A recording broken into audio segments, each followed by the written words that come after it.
Nah, proses awal pelaksanaan ibadah haji, saya kebahagiaan sedikit, dan mungkin saya minta dari Mustasyabin yang lain melanjut.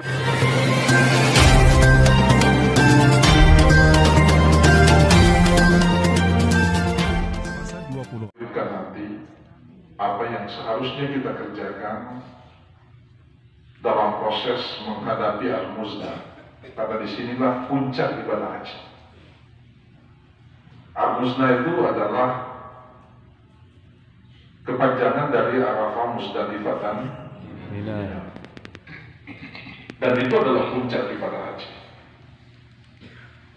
Yang insya Allah sesuai dengan petunjuk pemerintah bahwa tanggal 8 Zulhijjah yang kemungkinan besar itu jatuh tanggal 5 Juni, kita akan bergeser dari hotel kita, bergeser dari Mekah menuju ke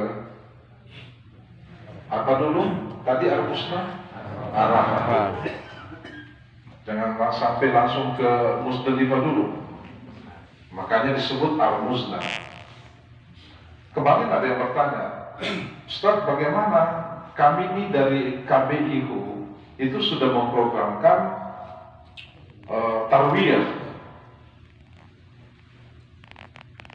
Apakah pemerintah memberikan jalan keluar untuk kita bisa tarwiyah? Saya mengatakan sesuai dengan peraturan yang ada khususnya di haji kita, bahwa khusus haji Indonesia tidak diberi tempat untuk melakukan tarwiyah. Tapi kemudian ketika ada yang mau melakukan tarwiyah, silahkan saja, tetapi harus ada menandatangani surat pernyataan siap menanggung resiko ketika ada akibat yang terjadi sesudahnya. Itu yang harus kita pahami semua, karena bisa jadi di antara kita ada yang bersikeras untuk melakukan tarwiyah. Mudah-mudahan tidak ada ya, bapak-bapak, ibu-ibu. Tidak ada. Saya tahu itu jamaah Surabaya atau embarkasi Surabaya itu luar biasa. Pertama, pemahaman hajinya sudah lengkap.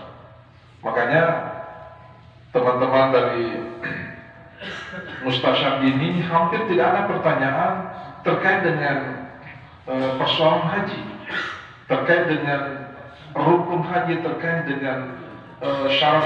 Hampir tidak ada pertanyaan terkait dengan itu. Yang ada adalah gimana koper yang hilang, bagaimana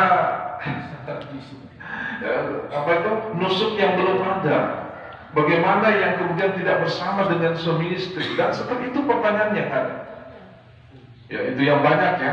Makanya di sini lengkap semua ini bisa menjawab itu. Ya bukan hanya terkait dengan persoalan fikih saja, tapi saya kira banyak persoalan yang bisa diselesaikan hari ini. Apalagi ini juga ada dari tim kesehatan yang mungkin menjelaskan kepada kita semua. Jadi saya kembali lagi, bahwa kita mulai dari mana? Kita insya Allah siap di sini. Ya kita sudah mempersiapkan diri menggunakan pakaian ihram. Ya insya Allah tidak usah kita kemudian berdesak-desakan di lobi. Tinggal menunggu saja panggilan, kita akan dipanggil, kemudian kita bergeser, diberangkatkan ke Arafah. Itu tanggal insya Allah pagi tanggal 8 Zulhijjah. Karena ini adalah puncak, dan di sana kita akan berkumpul. Sementara Arafah Muzdalifah itu tempatnya begitu sempit. Karena tidak pernah dan tidak akan pernah akan menjadi luas. Yang namanya Arafah ya Arafah. Ya. Yang saya baca kemarin dari buku petunjuk Kementerian Agama, hak kita di Arafah itu hanya sekitar 0,80 meter persegi. Jadi kayaknya kita tidak bisa tidur enak ya, kalau hanya 0,80 meter. Sehingga tentu kami berharap jangan ada di antara kita yang kemudian berkeras hati harus tidurnya enak, nyenyak. 0,80. Ya. Jadi nggak bisa kemudian betul-betul enak tidurnya, sekalipun di sana kan ada kasur semua, satu-satu ada kasurnya. Tapi bisa jadi satu kasur itu ditempati 3 kasur, 2 kasur bisa ditempati untuk 3 orang.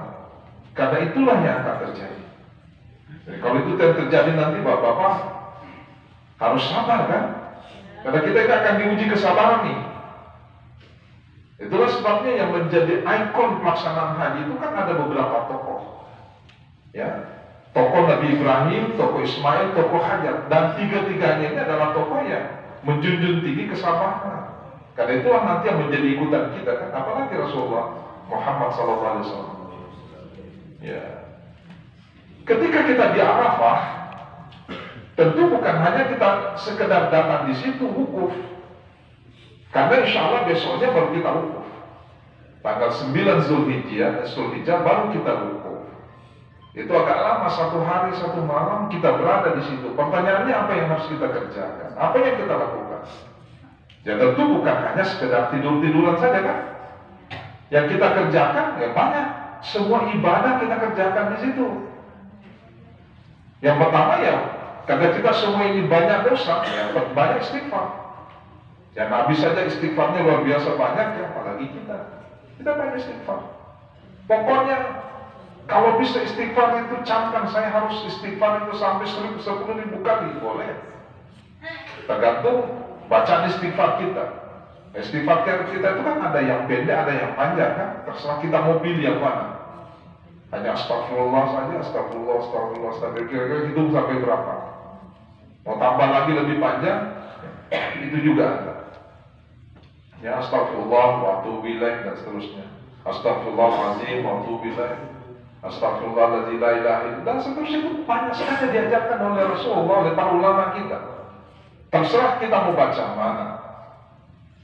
Ya, itu antara. Yang kedua tentu, di samping kita banyak istighfar, kita banyak berdoa. Pokoknya sampaikan semua doa-doa terbaik kita, apa yang kita inginkan untuk kebaikan dunia dan akhirat kita. Kenapa? Karena tempat ini adalah tempat yang sangat mustajab. Bapak, makanya terkadang saya juga ini dititipkan doa oleh anak-anak saya. Abah, kalau kita nanti di situ bacakan doa ya, ini banyak sekali permintaannya dan dia minta dibacakan. Ya, termasuk diantaranya minta dicarikan jodoh supaya dibukakan jodohnya. Itu bisa saja, terserah kan. Jadi bapak-bapak, ibu-ibu, tapi jangan juga doanya seperti memaksa Tuhan. Ya Allah, saya nanti kalau kembali ke tanah air, cukupkan 5 mobil saya, kalau tidak awas. Seperti mengancam Tuhan itu. Ya, mengancam Tuhan. Atau ya jangan juga permintaannya yang aneh-aneh, doanya aneh-aneh. Ya Allah, berikan saya rezeki yang banyak supaya bisa saya nikah lebih dari 4 kali. Kan itu juga jadi masalah itu. Jadi jangankan 4 kali, 2 kali saja sulit kan? Ya, 1 saja nggak bisa habis. Gitu.